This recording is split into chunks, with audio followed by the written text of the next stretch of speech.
Bienvenue sur la chaîne, le Café du Crime. Abonnez-vous pour soutenir notre contenu ou soyez maudits.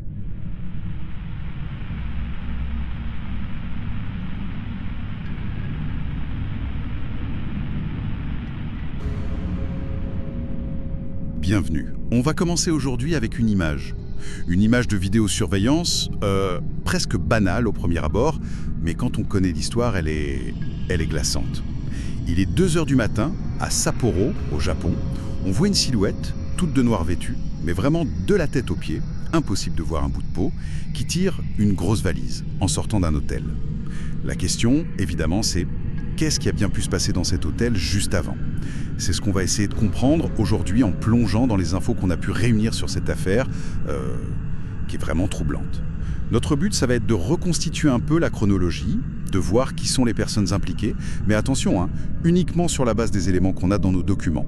Pas de jugement, juste essayer de décortiquer les faits tels qu'ils sont rapportés. Bon, alors on y va. Au centre de tout ça, il y a Runa Tamura. Elle est née en 1994 à Sapporo.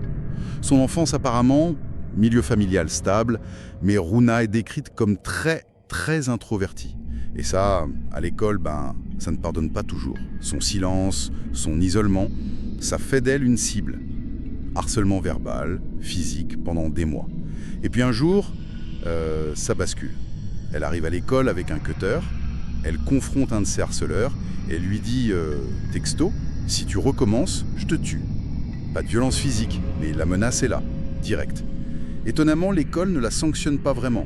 Et le harcèlement, il s'arrête net.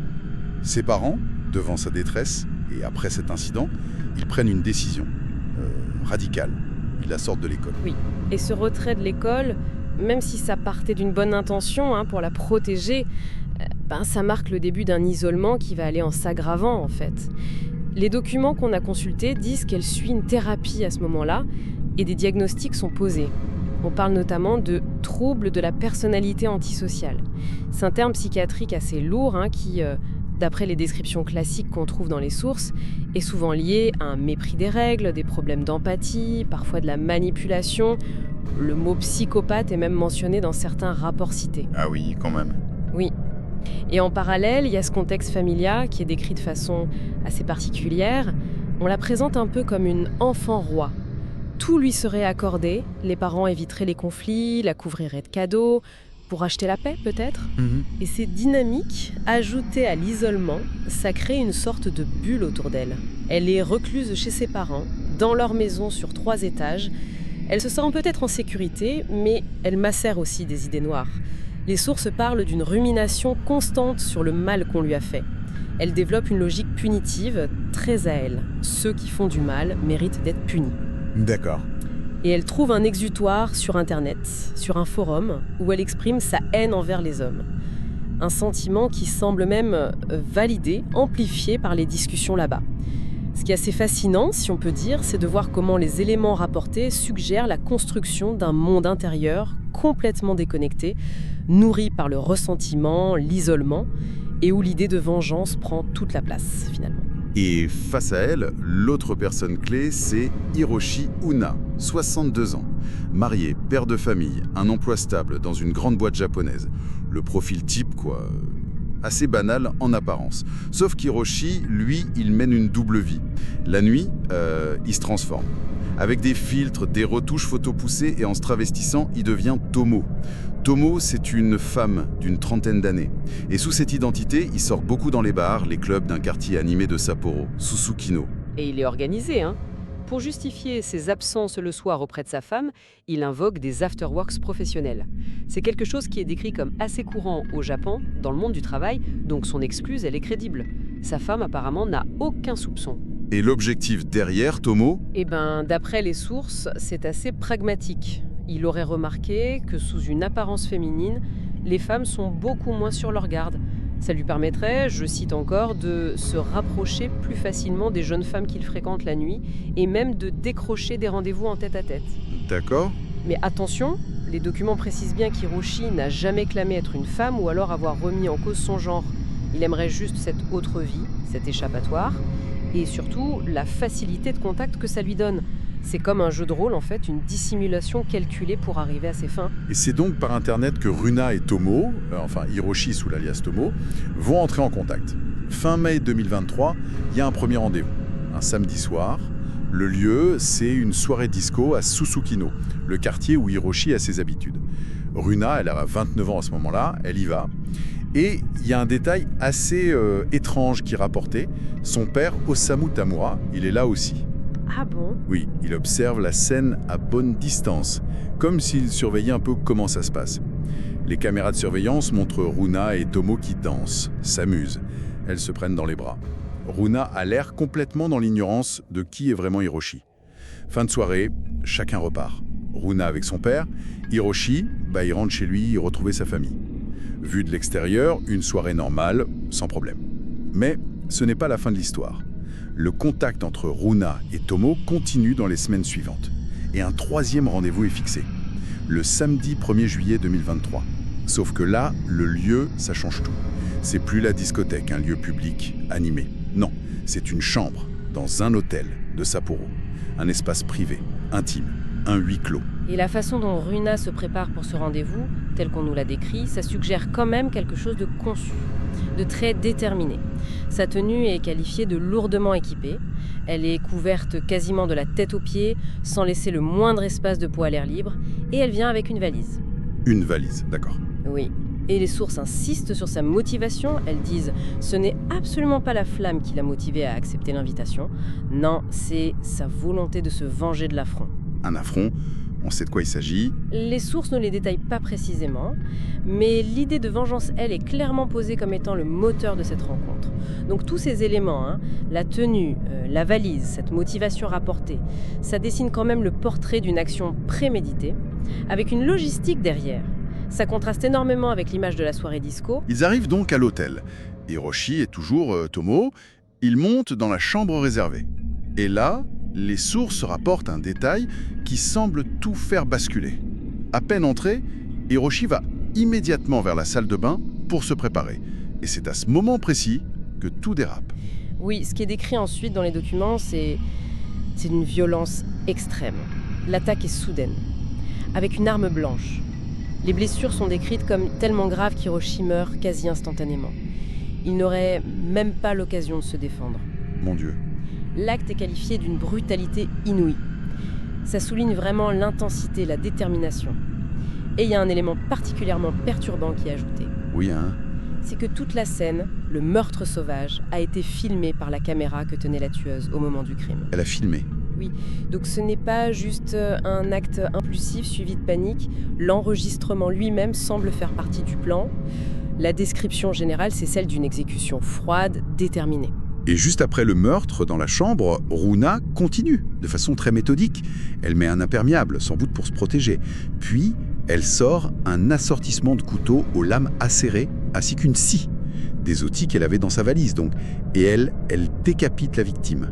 C'est ça. Une fois que c'est fait, elle prend le téléphone de la chambre, elle appelle la réception, elle dit qu'elle s'en va, mais que son ami est très fatigué, qu'il reste dormir et qu'il ne faut surtout pas le déranger. Une manœuvre pour gagner du temps. Clairement, pour retarder la paix couverte. Avant de partir, elle ramasse toutes les affaires d'Hiroshi. Portefeuille, vêtements, téléphone. Tout ce qui pourrait l'identifier vite. Et bien sûr, elle emporte la tête. Et voilà comment on revient à cette image de vidéosurveillance dont on parlait au début. Il est 2h du matin, la silhouette toute couverte qui sort de l'hôtel, elle tire cette fameuse valise qui contient, d'après l'enquête, la tête d'Hiroshi. Elle a aussi un sac, sans doute avec les outils et les affaires de la victime. Et son attitude, telle qu'elle est filmée et décrite, elle est calme, méthodique. Aucun signe de panique, de précipitation. Le contraste avec la première soirée, la disco, où Runa semblait s'amuser avec Tomo, il est absolument saisissant. On passe d'une interaction sociale, même si elle était basée sur un mensonge, à une action planifiée, d'une violence extrême, suivie d'une sortie maîtrisée. Bon, et une fois Runa sortie de l'hôtel, qu'est-ce qui se passe ? Du côté de la famille Tamura, ce que racontent les sources, c'est tout aussi méthodique et profondément troublant.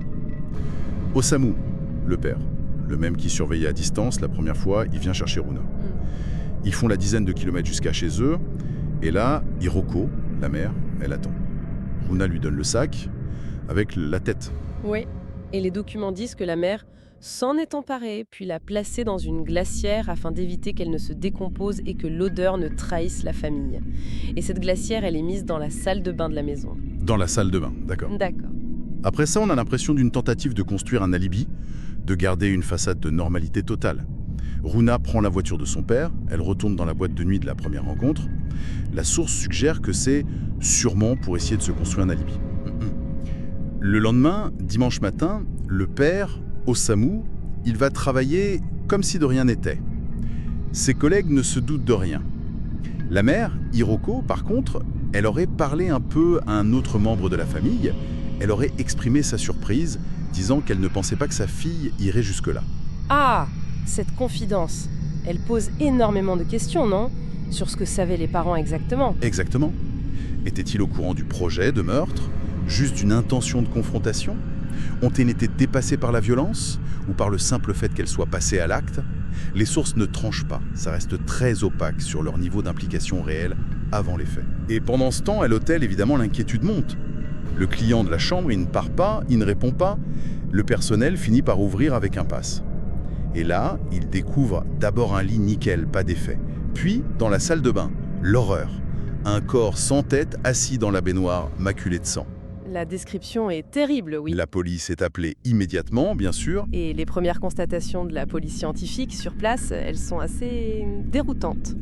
La scène de crime est décrite comme étonnamment propre. Propre, c'est-à-dire? Les enquêteurs ne trouvent rien. Aucune empreinte digitale, pas de fibre ni d'arme du crime, rien. La conclusion, c'est que l'auteur a été extrêmement précautionneux, a tout nettoyé méticuleusement. Impressionnant. Malgré ça, et même sans la tête ni les affaires, le corps est identifié assez vite comme étant celui d'Hiroshi Uina. Sa disparition avait été signalée. Et c'est l'analyse de son ordinateur qui va être clé. On y trouve la trace du rendez-vous prévu ce soir-là avec Tomo, qui se révèle être l'alias de Runa Tamura. C'était la seule personne qu'il devait voir. D'accord. Les sources ajoutent aussi un détail annexe, mais assez troublant. Peu avant le meurtre, un chat avait été retrouvé décapité près de chez les Tamura. Les enquêteurs pensent que ça pourrait avoir été une sorte d'exercice pour Runa. Un exercice glaçant. L'enquête avance, donc, et mène les policiers à perquisitionner chez les Tamura le 25 juillet. Ça fait presque 3 semaines après le meurtre. Les enquêteurs décrivent un logement archi-encombré, où chaque centimètre carré d'espace libre est occupé par un objet. C'est le chaos. Mais en fouillant bien, ils trouvent ce qu'ils cherchent. Les affaires d'Hiroshi Uina. Son téléphone portable aussi, mais détruit volontairement, sûrement pour éviter que la police n'y trouve des preuves. Et puis, la découverte la plus macabre. Oui, la tête d'Hiroshi est toujours dans cette glacière, toujours dans la salle de bain.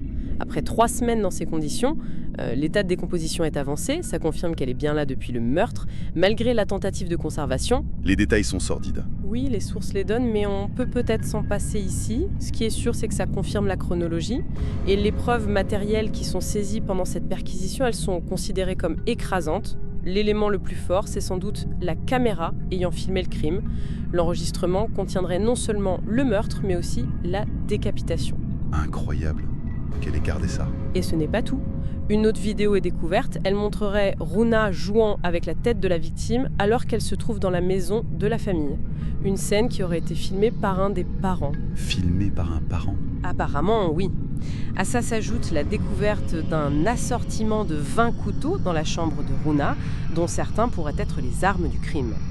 Et bien sûr, la tête conservée à la maison pendant 3 semaines. Tous ces éléments rendent la reconstitution des faits très, très solide pour l'accusation. Difficile de contester les faits eux-mêmes. Suite à tout ça, Runa Tamura et ses parents, Osamu et Hiroko, sont arrêtés sur le champ, inculpés pour meurtre avec préméditation.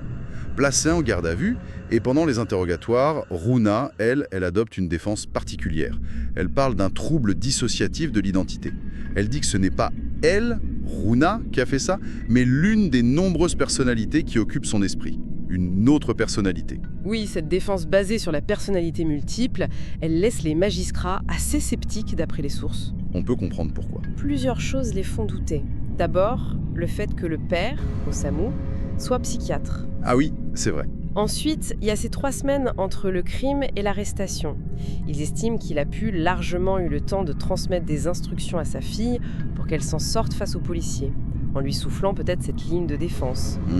L'hypothèse d'une manipulation de la défense. C'est ça. Du coup, le gros enjeu de la procédure qui commence, c'est de déterminer si Runa, mais aussi ses parents, sont aptes à être jugés. Est-ce qu'ils sont pénalement responsables? C'est la grande question pour les expertises psychiatriques. Les sources évoquent aussi, mais très prudemment, une hypothèse de cannibalisme. Quoi? Oui, la question est posée. La famille Tamura aurait-elle goûté sa victime? Mais les sources ajoutent tout de suite que rien ne le prouve. C'est une piste évoquée, sans plus à ce stade. D'accord, restons prudents là-dessus. Quoi qu'il en soit, vu la solidité des preuves et la gravité des faits, le pronostic qui ressort des sources, c'est une probable condamnation à de longues peines pour les 3. Prison ou hôpital psychiatrique, ça dépendra des conclusions des experts sur leur état mental. Bon, si on essaie de résumer un peu tout ce qu'on a vu dans ces documents, on part d'une rencontre née d'une tromperie en ligne, un jeu d'identité. Ça mène à un plan de vengeance qui semble réfléchi, préparé et qui est mis en exécution avec une violence et une froideur extrêmes. À ça s'ajoute cette implication familiale plus que troublante, avec une organisation dans la dissimulation, la conservation de la tête, et pour finir, ces preuves vidéo directes, absolument glaçantes, qui montrent le crime et même ce qui se passe après, à la maison. Oui, c'est exactement ça. Ce cas tel qu'il est décrit là, il est d'une complexité redoutable. Il y a ce contraste énorme entre un isolement social très profond, des diagnostics psychiatriques lourds qui sont mentionnés, et ce passage à l'acte d'une violence inouïe, mais qui, paradoxalement, a l'air très organisée. C'est ça qui est déroutant. Et ça nous questionne beaucoup sur le rôle des apparences, de la dissimulation numérique d'Hiroshi, avec son personnage Tomo bien sûr, mais aussi la dissimulation bien réelle de la famille Tamura, qui essaye de maintenir une façade de normalité après un truc pareil. La dynamique interne de cette famille, ça reste un des points les plus sombres et les plus perturbants du dossier, tel qu'il nous est présenté en tout cas. Et au-delà des questions purement judiciaires, la responsabilité, la préméditation, la complicité, l'aptitude à être jugé, ça, c'est pour la justice japonaise cette affaire. Elle nous renvoie à des questions peut-être plus larges, plus sociétales. Qu'est-ce que ça nous dit des conséquences terribles que peuvent avoir un isolement social très long, un ressentiment qui n'est pas traité? Quels sont les dangers de la tromperie, de la manipulation d'identité, de la fragilité des liens qu'on crée sur Internet? Et puis, comment est-ce que des réalités aussi noires peuvent parfois se cacher derrière une façade familiale, sociale, qui a l'air tout à fait ordinaire? C'est une réflexion qui nous laisse avec plus de questions que de réponses finalement. Et ça dépasse largement le simple fait divers.